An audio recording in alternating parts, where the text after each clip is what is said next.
Chers amis, chers partenaires de Pinterest, chères mesdames et chers messieurs, je suis très heureuse de participer à cet événement Pinterest Present, organisé par Pinterest. L'idée, croiser nos regards sur le monde de demain avec des personnalités du monde économique, mais pas que. Je suis Inès Léonard-Duzy et je suis votre hôte pour cette session. Alors, je suis comme qui dirait une meneuse de projet. J'ai fondé ma première entreprise dans l'art et le numérique à Hong Kong, aujourd'hui rachetée par un fonds d'investissement local. J'ai lancé ensuite un brunch clandestin chez moi à Paris, qui a connu un succès fou pendant 2 ans. Et puis ensuite est venue mon ONG, Digital for the Planet, aujourd'hui présente sur 3 continents, et plus récemment préserve une plateforme de masterclass en ligne dédiée au développement personnel. Alors j'ai parfois l'impression d'être un chat qui a déjà vécu 4 vies, et je crois que c'est ça aussi le ciel de la vie, faire des choses qui ont du sens pour nous au moment où on décide de les faire. J'ai l'impression parfois que mon parcours est parfaitement incohérent, mais je crois aussi que ce sont les expériences de nos vies qu'on égrène, qui au final sont les étapes nécessaires et qui nous mènent à qui on est vraiment. Mon premier livre, Réparer le futur, sort le mois prochain aux éditions de l'Observatoire et j'en suis très heureuse. Pourquoi réparer le futur? D'abord parce que réparer, c'est quand même le geste le plus écologique qui soit. Ensuite, parce que les décisions qu'on prend aujourd'hui sont celles qui vont dessiner le monde de demain, ce monde qu'on va léguer à nos enfants. Le constat, il est unanime. Nos façons de vivre ne sont plus viables, elles sont à revoir. Et c'est maintenant qu'il nous faut nous rassembler et définir les nouvelles façons de faire compatibles avec l'avenir. Je suis une femme résolument tournée vers l'optimisme, vers la positivité. Et ça ne m'empêche pas de nommer les choses quand elles ne fonctionnent pas et de tenter de les résoudre. Et c'est cette approche, je pense, qui marche au final. J'aime beaucoup Pinterest et c'est pour ça que je suis là. À mes yeux, c'est l'une des dernières plateformes bienveillantes, positives. On ne peut pas s'énerver sur Pinterest, hein. On vient simplement s'émerveiller, se nourrir visuellement, se reposer visuellement aussi. Et tout ça répond aux enjeux de ce que j'appelle la pollution visuelle. Et alors ça a l'air de rien comme ça, mais finalement le futur commence parce qu'on visionne, parce qu'on voit tous les jours sur Internet. Pourquoi? Parce qu'on est ce qu'on voit. Et c'est à partir de ce qu'on voit qu'on décide de ce qu'on veut dans la vie. Quand on publie un contenu, quand on like un contenu, une photo, on vote finalement pour le monde qu'on veut demain. C'est notre façon de dire qu'on a envie de ça ou de ça. Chaque action sur Internet déterminera qui nous sommes, qui nous serons. Et c'est à nous, en ce sens, d'anoblir Internet. Alors que ce soit pour le plaisir, pour promouvoir un produit ou un service quand on est une entreprise, notre présence en ligne, elle n'a jamais été autant déterminante, tant sur le plan intellectuel, environnemental que politique. Le numérique doit revoir sa copie, comme tant d'autres industries. Les entreprises, elles ont un rôle majeur à jouer, mais pas que. Ce sont les femmes et les hommes qui composent ces entreprises qui sont au cœur de ces changements. Parce que finalement, ces femmes et ces hommes, ce sont des citoyens, comme tous les autres, qui rentrent chez eux le soir avec les mêmes problématiques que tout le monde. Alors comment les entreprises, les femmes et les hommes qui les composent prennent leur place sur ces dernières plateformes positives nécessaires? On en parle tout de suite avec Emmanuelle Paille, qui dirige la RSE au sein du groupe Bell en France. Mais Emmanuelle Paille, c'est aussi une mère d'adolescents, une femme passionnée du mieux manger, une femme passionnée par l'environnement, qui vient du monde du digital et qui a ensuite travaillé dans la création, dans le conseil en agence. Et elle nous raconte aujourd'hui comment elle transforme cette industrie avec ses équipes. Bonjour Emmanuelle, je suis ravie de faire votre connaissance. Bonjour Inès. Alors Bell est une entreprise familiale, n'est-ce pas, dont font partie de nombreuses marques du quotidien.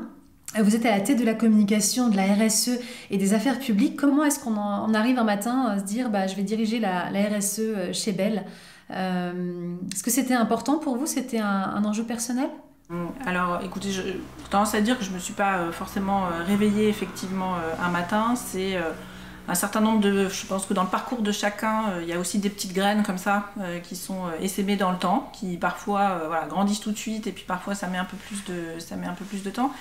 J'ai croisé dans mon parcours des personnes, des acteurs, des entreprises qui ont été très actifs sur le sujet et qui m'ont beaucoup inspirée. Et je me suis dit, c'est un thème qui est le thème du moment. C'est vrai que dans les années, on va dire 2000, on avait coutume de dire que la grande transformation des entreprises, c'était autour du digital.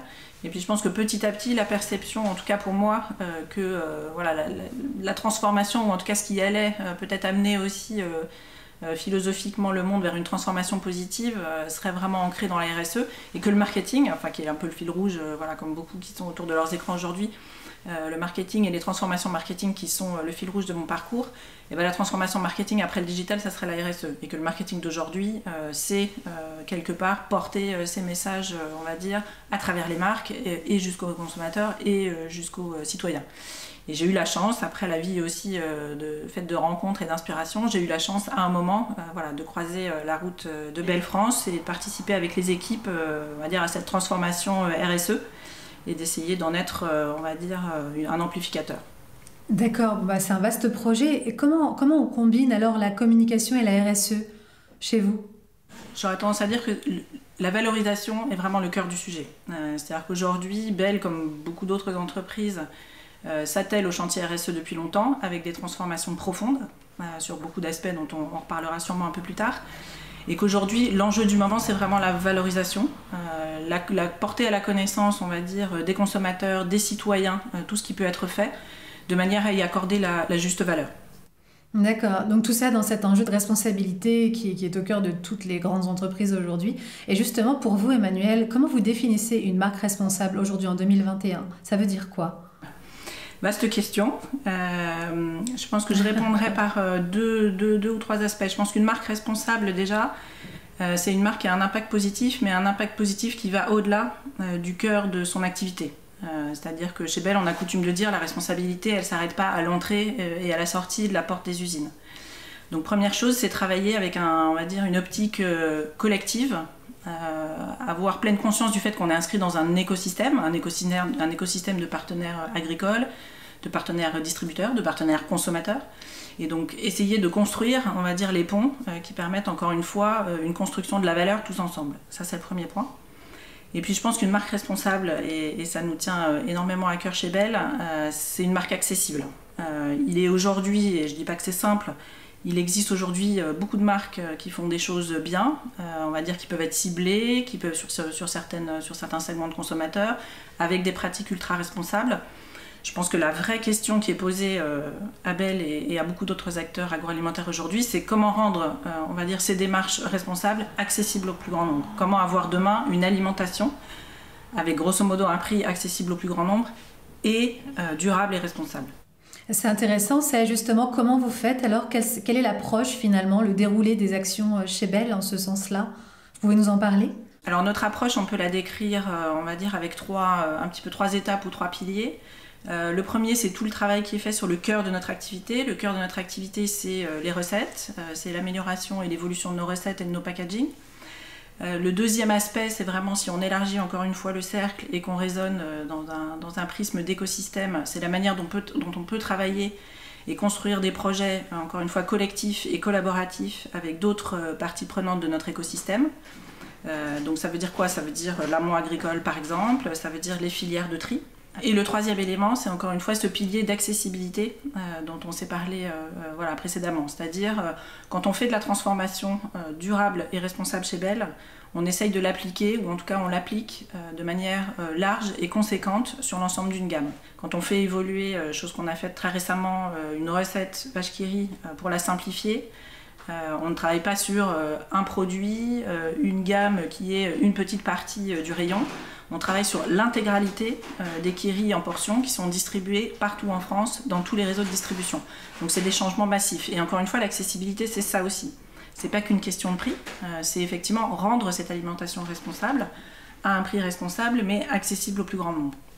Et je vous remercie Emmanuel. Et du coup, ces changements massifs dont vous parlez, est-ce que ça demande une restructuration très forte au sein du groupe? Est-ce que vous avez fondamentalement changé l'entreprise Belle avec tous ces changements? Alors je crois que c'est d'abord une philosophie et une impulsion qui, comme dans beaucoup d'autres entreprises, est portée aussi à très haut niveau et par notre président. Donc la volonté d'inscrire dans la mission et par le COMEX, dans la mission de Belle, le fait d'œuvrer pour une alimentation plus saine et responsable pour tous.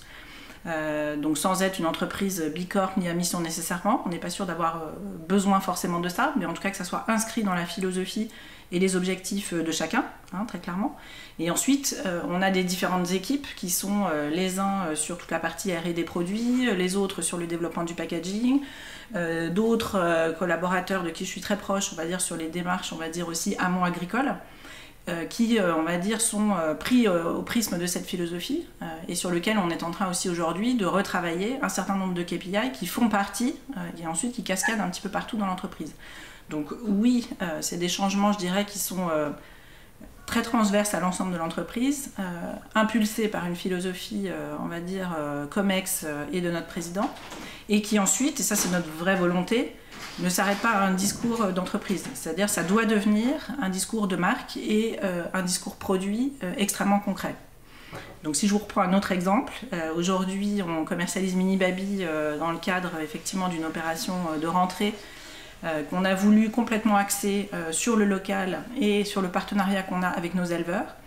Et bien sur tous nos mini-babys, sur les cellos de tous les mini-babys distribués partout en France, on imprime l'origine du produit, on imprime, on va dire, le partenariat éleveur avec qui on travaille, on imprime l'origine française. Donc c'est vraiment la volonté que tout ça soit traduit et incarné dans chacune de nos marques. D'accord, bon, c'est des bonnes nouvelles. Et alors justement, vous disiez, vous n'êtes pas obligé finalement, et vous avez certainement raison d'être labellisé Bicorp ou bien entreprise à mission, mais comment on fait néanmoins pour mesurer le progrès? Comment on fait pour savoir qu'on avance toujours vers cette philosophie dont vous parlez, qui est instituée au sein de Bell? Bah écoutez, je vais pour vous répondre peut-être d'abord de manière un peu classique. On a effectivement un certain nombre de KPI qui sont des KPI médias, qui sont des KPI, on va dire, de visibilité sur nos actions, qui sont des KPI de mesure d'intention d'achat de nos consommateurs. Est-ce qu'à travers ces actions, on a aujourd'hui une préférence, un regard, quelque chose de différent de la part de nos consommateurs? Ça, c'est une première réponse. Et puis je crois que un petit peu le KPI ultime, c'est probablement de pouvoir faire tenir cet enjeu dans la durée. C'est-à-dire d'être capable, et c'est ce qu'on veut démontrer, qu'en construisant un modèle qui soit à la fois responsable, à la fois durable et rentable, profitable, on est toujours capable d'investir dans le temps long. Et ça, à l'épreuve des temps qu'on vit aujourd'hui, c'est pas une évidence. Oui. Donc pour vous, c'est important de pouvoir agir, continuer en tout cas d'agir comme vous le faites sur le temps long. Et vous avez parlé de la manière dont vous interpellent vos clients et la préférence qui peut être affichée de leur part pour les produits du groupe Bell. Justement, sur les plateformes sociales comme Pinterest par exemple, comment est-ce que vos clients vous interpellent? Comment vos clients vous poussent à changer finalement? Est-ce que ça a été le cas pour vous? Alors, ce qui est très clair, c'est que bien évidemment, depuis 5 ans, il y a une accélération, on va dire, à la fois de l'amplification de ce qu'on trouve sur les réseaux sociaux et sur Internet autour de tous ces thèmes de la consommation responsable et du bien manger, on va dire, communauté de consommateurs et d'influenceurs sur tous ces sujets-là. Donc, bien sûr qu'ils nous interpellent, bien sûr qu'ils nous questionnent sur nos politiques de développement, sur nos packs, sur la nature de nos produits, et que ça nous pousse à accélérer. Ça c'est tout à fait, c'est absolument une réalité. On essaye bien sûr de construire le dialogue avec eux. Et puis le deuxième point, c'est que c'est, comme pour beaucoup, un formidable laboratoire d'observation et de captation. Je pense qu'on a coutume de dire manger comme tout le monde, mais manger comme tout le monde aujourd'hui, ça ne veut plus dire grand-chose. Je crois que c'est à peu près la moitié des Français qui ont, on va dire, des préférences de régime alimentaire, d'aucuns flexitariens, véganes, etc., qui bougent et qui évoluent dans le temps.